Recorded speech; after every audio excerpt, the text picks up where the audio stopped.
ഇപ്പോൾ SFI സംസ്ഥാന secretary PM Arsho കൂടി ചേരുകയാണ്. ആർഷോ, വളരെ ഗൗരവമായ ഗതികളിലൂടെയാണ് രാജ്യം കടന്നു പോകുന്നത്. രാജ്യത്തെ വിദ്യാഭ്യാസ സംസ്കൃതിയെ തന്നെ അടിച്ചുടയ്ക്കുന്നു, അതിൻ്റെ യോഗ്യതകൾ ഇല്ലാതാക്കുന്നു.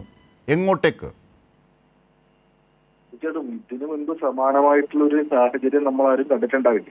ഇപ്പൊ നീറ്റ് കഴിഞ്ഞു, നെറ്റ് കഴിഞ്ഞു, ഇപ്പൊ CSIR നെറ്റിന്റെ ചോദ്യപേപ്പർ, അതേപോലെ തന്നെ ജവാന്മാരുടെ എഞ്ചിനീയറിംഗ് ഡിപ്ലോമ എൻട്രൻസ് എക്സാമിനേഷന്റെ ചോദ്യപേപ്പർ ലീക്കായി എന്നുള്ള വിവരം പുറത്തേക്ക് വരുന്നു. ഇത് ഈ രാജ്യത്തെ വിദ്യാർത്ഥികളുടെ ഭാവി തുലച്ചുകൊണ്ട്, രാജ്യത്തെ വിദ്യാർത്ഥികളുടെ ഭാവി പന്താടിക്കൊണ്ട് കേന്ദ്ര സർക്കാർ മുന്നോട്ട് പോയിക്കൊണ്ടിരിക്കുകയാണ്. ഈ ഘട്ടത്തിൽ അതിശക്തമായിട്ടുള്ള പ്രക്ഷോഭങ്ങൾക്ക് രാജ്യത്തെ വിദ്യാർത്ഥി സമൂഹം നേതൃത്വം കൊടുക്കും. ഇതൊരിക്കലും അനുവദിക്കാൻ വേണ്ടി കഴിയുന്നതല്ല. ലക്ഷക്കണക്കിന് കുട്ടികളുടെ ഭാവിയാണ് ആശങ്കയിലായിട്ടുള്ളത്. മാസങ്ങളോളം, വർഷങ്ങളോളം മത്സര പരീക്ഷയ്ക്ക് തയ്യാറെടുത്ത് അവരുടെ എല്ലാ പ്രിപ്പറേഷനും കഴിഞ്ഞ് പരീക്ഷ എഴുതുന്ന ഘട്ടമാകുമ്പോൾ 30 ലക്ഷം രൂപയ്ക്കും 40 ലക്ഷം രൂപയ്ക്കും ചോദ്യപേപ്പർ വിൽക്കുന്നതിന് വേണ്ടി ഈ രാജ്യത്തിന്റെ വിദ്യാഭ്യാസ സംവിധാനത്തെ ആകമാനം കുളം തോണ്ടുന്ന നിലയിലേക്കുള്ള നിലപാടാണ് സ്വീകരിച്ചുകൊണ്ടിരിക്കുന്നത്. വിദ്യാഭ്യാസ മന്ത്രിയുടെ രാജി ആവശ്യപ്പെട്ടുകൊണ്ട് ഇതിനോടകം തന്നെ ശക്തമായിട്ടുള്ള പ്രക്ഷോഭങ്ങൾക്ക് രാജ്യത്ത് SFI നേതൃത്വം കൊടുത്തുകൊണ്ടിരിക്കുന്നുണ്ട്. സ്വാഭാവികമായും അതിശക്തമായിട്ടുള്ള സമരവുമായി SFI മുന്നോട്ട് പോകും. നിലവിൽ ആരംഭിച്ചിട്ടുള്ള നിയമ നടപടികൾ, ഇപ്പൊ നീറ്റുമായി ബന്ധപ്പെട്ട് SFI മുഖാന്തര ഹർജി ഫയൽ ചെയ്തിട്ടുണ്ട്. അതിന്റെ തുടർച്ചയുണ്ടാവും. നിയമ പോരാട്ടം ഉൾപ്പെടെ വിദ്യാർത്ഥികളൊപ്പം ചേർന്ന് നിന്നുകൊണ്ട് രാജ്യത്തിന്റെ വിദ്യാഭ്യാസ മേഖലയെ സംരക്ഷിക്കുന്നതിന് വേണ്ടിയിട്ടുള്ള പോരാട്ടം SFI ഏറ്റെടുക്കും. തീർച്ചയായും ആർഷോ, കാരണം ഏതെങ്കിലും ഒരു വിദ്യാർത്ഥി കോപ്പി അടിച്ചതോ അല്ലെങ്കിൽ ഏതെങ്കിലും ഒരു ഉദ്യോഗസ്ഥൻ്റെ വീഴ്ചയോ അല്ലെങ്കിൽ ഒരു കൈക്കൂലി പ്രശ്നമോ ഒന്നും അല്ല ഇത് രാജ്യവ്യാപകമായി തന്നെ മെഡിക്കൽ വിദ്യാഭ്യാസ രംഗം, അധ്യാപന രംഗം ഒക്കെ തകർത്തെറിയുന്നതാണ്. ഇപ്പോൾ ആർഷോ സൂചിപ്പിച്ചതുപോലെ എന്താണ് ഇതിന് പരിഹാരം? കർഷക സമരങ്ങൾ നാം കണ്ടതാണ്, അതിനോട് കണ്ണടച്ചു. ഒടുവിൽ കർഷകർക്ക് മേൽ ജീപ്പ് പിടിച്ചു കയറ്റുന്ന BJP നേതാക്കന്മാരെയും മന്ത്രിയെയും ഒക്കെ നമ്മൾ കണ്ടു. പക്ഷേ അതിന് സമാനമായ രീതിയിലുള്ള ഒരു തുടക്കമാണ് ഇവിടെയും കാണുന്നത്. ഇതുവരെയും കേന്ദ്ര വിദ്യാഭ്യാസ മന്ത്രിയോ ഇതുമായി ബന്ധപ്പെട്ട ഒരു പരസ്യ പ്രസ്താവന മോദിയും ഒന്നും നടത്തുന്നില്ല, ഇതിനോട് പ്രതികരിക്കുന്നതില്ല. എന്താണ് ഈ ഏതെങ്കിലും കേവലമായൊരു മാറ്റം പോരാ, ഈ സംവിധാനം മുഴുവൻ പൊളിച്ചെഴുതി പുതിയതിലേക്ക് പോയാൽ മാത്രമേ ഇനി രക്ഷയുള്ളൂ എന്ന് സൂചിപ്പിക്കുന്നതാണ് ഇപ്പോഴത്തെ കാര്യങ്ങൾ. എന്താണ് SFIക്ക് മുമ്പോട്ട് വെക്കാനുള്ളത്? NTA ഉൾപ്പെടെയുള്ള സംവിധാനങ്ങളുടെ വിശ്വാസ്യത ഇതിനോടകം തന്നെ നഷ്ടപ്പെട്ടു കഴിഞ്ഞിരിക്കുന്നു. NTA പിരിച്ചുവിടണം, NTA ചെയർമാനെതിരെ ശക്തമായിട്ടുള്ള നടപടി വേണമെന്നുള്ള ആവശ്യം ഞങ്ങൾ ഇതിനോടകം ശരിയാണ്.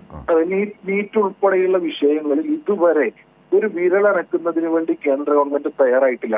ആകെ ഉണ്ടായത് ബഹുമാനപ്പെട്ട സുപ്രീം കോടതിയുടെ ഇടപെടലും മാത്രമാണ്. സ്വാഭാവികമായും ഇതിനകത്ത് കേന്ദ്ര ഗവൺമെന്റിന്റെ ഭാഗത്തു നിന്ന് ഇത്തരം തട്ടിപ്പുകാരെ സംരക്ഷിക്കുന്നതിന് വേണ്ടിയിട്ടുള്ള നീക്കമാണ് ഉണ്ടായിക്കൊണ്ടിരിക്കുന്നത്. ഇതുമായി ബന്ധപ്പെട്ട് ഒരു തുടർ നടപടിക്കും അല്ലെങ്കിൽ വിദ്യാർത്ഥികളുടെ ഭാവി സുരക്ഷിതമാക്കുന്നതിന് വേണ്ടി, അവരുടെ ആശങ്ക ഇല്ലാതാക്കുന്നതിന് വേണ്ടി ഒരു ശ്രമവും അവരുടെ ഭാഗത്ത് ഉണ്ടാകുന്നില്ല. ഇപ്പോ 2020 NEP മുതൽ ഇങ്ങോട്ട് വിദ്യാഭ്യാസ മേഖലയെ പൂർണ്ണമായി തകർക്കുന്നതിന് വേണ്ടിയുള്ള നീക്കങ്ങളാണ് കേന്ദ്ര ഗവൺമെന്റ് നടത്തിക്കൊണ്ടിരിക്കുന്നത് എന്ന ആക്ഷേപം രാജ്യത്ത് നിലനിൽക്കുന്നുണ്ട്. ഇതിന്റെ തുടർച്ചയിലൂടെ വിദ്യാഭ്യാസ സംവിധാനത്തെ ആകെ തകർക്കുകയാണ്. എങ്ങനെ അതിൽ നിന്ന് കുറച്ച് ആളുകൾക്ക്, കുറച്ച് തട്ടിപ്പുകാർക്ക് പണം ഉണ്ടാക്കാൻ വേണ്ടി കഴിയും എന്നത് മാത്രമായി കേന്ദ്ര ഗവൺമെന്റിന്റെ ലക്ഷ്യം മാറുകയാണ്.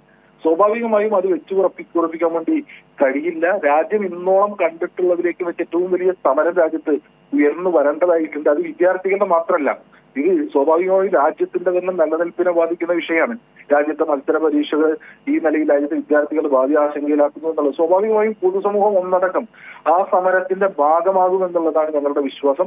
ഈ ഘട്ടത്തിലും ഇതിന് വേണ്ട പ്രാധാന്യം നൽകുന്നതിൽ നമ്മുടെ നാട്ടിലെ മറ്റു പല മാധ്യമങ്ങളും തയ്യാറാകുന്നുണ്ട് എന്നുള്ള ഗൗരവകരമായ ചോദ്യം ഉൾപ്പെടെ സമൂഹത്തിനകത്ത് ചർച്ചയാകുന്നുണ്ട് എന്നുള്ളതാണ്. ദശലക്ഷക്കണക്കിന് വരുന്ന കുട്ടികളുടെ ഭാവി ആശങ്കയിലാകുമ്പോൾ അത് വേണ്ടത്ര ഗൗരവത്തോടു കൂടെ പൊതുസമൂഹത്തിനകത്ത് ചർച്ചയാക്കുന്നതിൽ പല മുഖ്യധാരാ മാധ്യമങ്ങളും വലിയ മൗനം പാലിച്ചുകൊണ്ടിരിക്കുന്നുണ്ട്. അതുൾപ്പെടെ സമൂഹത്തിനകത്ത് ചർച്ചയായിക്കൊണ്ടിരിക്കുന്നുണ്ട്. അവർക്ക് താല്പര്യം മറ്റു പലതുമാണ്. പക്ഷേ ഇത്രയേറെ എല്ലാ വിഭാഗത്തെയും ബാധിക്കുന്ന തരത്തിൽ ഇത്രയേറെ രാജ്യം പ്രതിസന്ധിയിലായിട്ടും കഴിഞ്ഞ ദിവസങ്ങളിലുള്ള മാധ്യമ ചർച്ചകളൊക്കെ, പ്രധാന അന്തിച്ചർച്ചകളൊക്കെ നോക്കിയാൽ മനസ്സിലാകും അവിടെയൊക്കെ മറ്റു ചില കാര്യങ്ങളിലേക്കാണ് പോകുന്നത്. ഈ കാര്യങ്ങളെ അഡ്രസ്സ് ചെയ്യുന്നില്ല. ആർഷോ പറഞ്ഞത് വളരെ ശരിയാണ്. ആർഷോ, ഈ സംവിധാനങ്ങളെയൊക്കെ കേവലം ഇപ്പോൾ ഒരു പരീക്ഷ, ഈ നീറ്റ് പുറത്തായതോടുകൂടി, നീറ്റിൻ്റെ കള്ളി പുറത്തായതോടുകൂടി പിന്നീട് നെറ്റ് പരീക്ഷ മാറ്റിവെക്കുന്നു. ഇപ്പോഴിതാ ബീഹാറിലെ ടീച്ചേഴ്സ് എലിജിബിലിറ്റി ടെസ്റ്റ് മാറ്റിവെക്കുന്നു. ഇങ്ങനെ മാറ്റിവെച്ച് കണ്ണിൽ പൊടിയിട്ടുള്ളൊരു നീക്കമാണ് കേന്ദ്രം ഉദ്ദേശിക്കുന്നത്, അങ്ങനെ പ്രതിഷേധങ്ങളെ തണുപ്പിക്കാമെന്ന്. പക്ഷെ അതുകൊണ്ട് കാര്യമുണ്ടോ?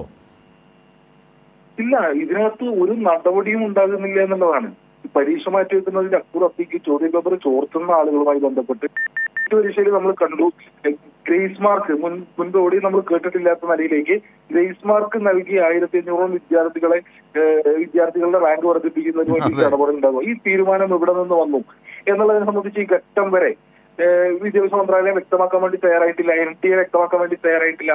അപ്പോ ഉത്തരവാദിത്വപ്പെട്ട സ്ഥാനങ്ങളിൽ ഇരിക്കുന്ന ആളുകൾ തന്നെ, അല്ലെങ്കിൽ ഇതിന്റെയൊക്കെ നേതൃത്വത്തിലുള്ള ആളുകൾ തന്നെ ഈ തട്ടിപ്പിന്റെ ഭാഗമാണ്.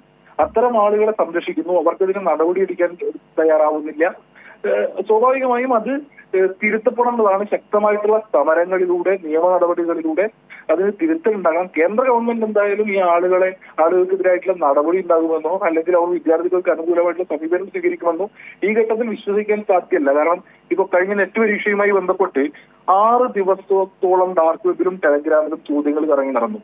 നിരവധി ആക്ഷേപങ്ങൾ പുറത്തേക്ക് വന്നു. ആ ഘട്ടത്തിലൊന്നും അതുമായി ബന്ധപ്പെട്ട് ഒരു പരിശോധന നടത്താൻ വേണ്ടി ഇവർ തയ്യാറായിട്ടില്ല.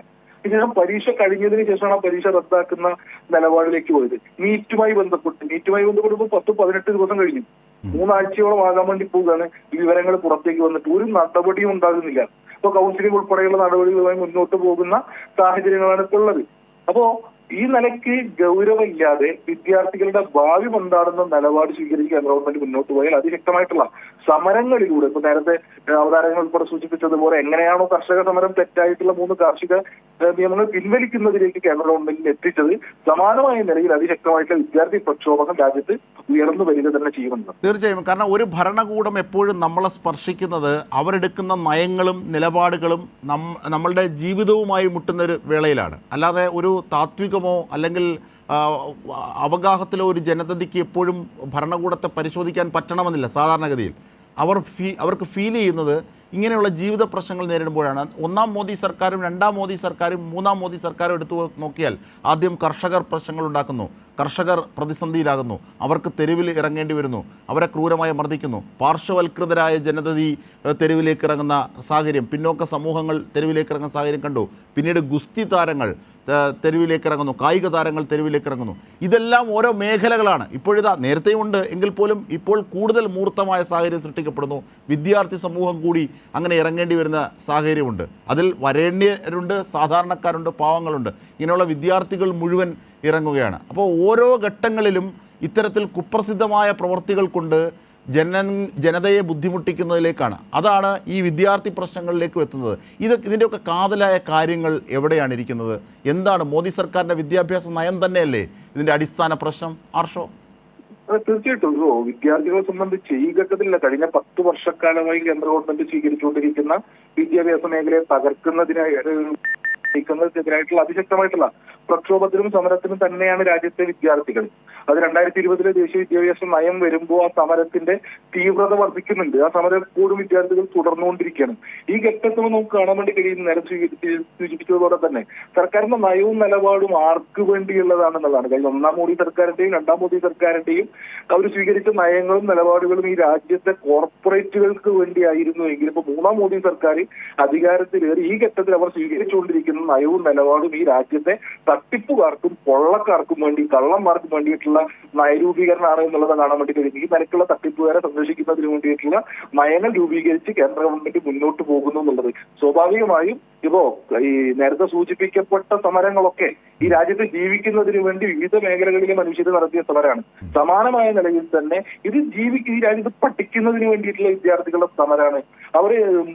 അവർക്ക് മെറിറ്റോറിയസ് ആയിട്ടുള്ള വിദ്യാഭ്യാസ മേഖലയ്ക്കകത്തും അവരുടെ പ്രതീക്ഷ മെറിറ്റോറിയസ് ആയി തന്നെ നിലനിൽക്കണം എന്നുള്ളതിന് വേണ്ടിയിട്ടുള്ള സമരമാണ്. ഈ ദശലക്ഷക്കണക്കിന് വരുന്ന കുട്ടികളുടെ ഭാവി മുൻനിർത്തിയുള്ള സമരമാണ്. ആ സമരം അതിശക്തമായി തന്നെ മുന്നോട്ട് പോകും. ആ സമരം ഈ പറഞ്ഞ ഭരണകൂടത്തിന്റെ തെറ്റായ നയങ്ങൾ തിരുത്തിക്കുക തന്നെ ചെയ്യും എന്നുള്ളതാണ്. തീർച്ചയായും. കാരണം ഇതൊരു ചോദ്യപേപ്പറിന്റെ മാത്രം പ്രശ്നമല്ല, ചോർച്ചയുടെ പ്രശ്നമല്ല. NCERTയുടെ സിലബസ് അടക്കം പരിശോധിച്ചറിയാം. നേരത്തെ JNU എന്ന രാജ്യത്തിൻ്റെ യശസ് ഉയർത്തിപ്പിടിച്ച സർവകലാശാലയിലുള്ള ഇടപെടലുകൾ കഴിഞ്ഞ മോദി സർക്കാരിൻ്റെ ഒക്കെ കാലത്ത്, അതിനുശേഷം പൂനെ ഫിലിം ഇൻസ്റ്റിറ്റ്യൂട്ട് അടക്കം എല്ലാ മേഖലകളിലേക്കും കടന്നു കയറിയിട്ടുള്ള ഇതിൻ്റെ ഒരു തുടർച്ചയാണ്, അതിൻ്റെ ഒരു കൾമിനേഷനാണ്, ഒരു യുക്തിപരമായ പരിണാമമാണ് ഇപ്പോൾ കാണുന്ന പ്രശ്നങ്ങളിലേക്ക് നയിക്കുന്നത്. SFI രാജ്യവ്യാപകമായി തന്നെ പ്രക്ഷോഭത്തിലാണ്. NTA അടക്കമുള്ള സംവിധാനങ്ങൾ പൊളിച്ചു മാറ്റണം, പൊളിച്ചെഴുതണം. ഈ പ്രശ്നപരിഹാരത്തിന് മോദിയുടെ വിദ്യാഭ്യാസ നയമാണ് മാറ്റേണ്ടത് എന്നാണ് SFI ആവശ്യപ്പെടുന്നത്. ആർഷോ ആണ് ഈ കാര്യങ്ങൾ വിശദീകരിച്ചതും.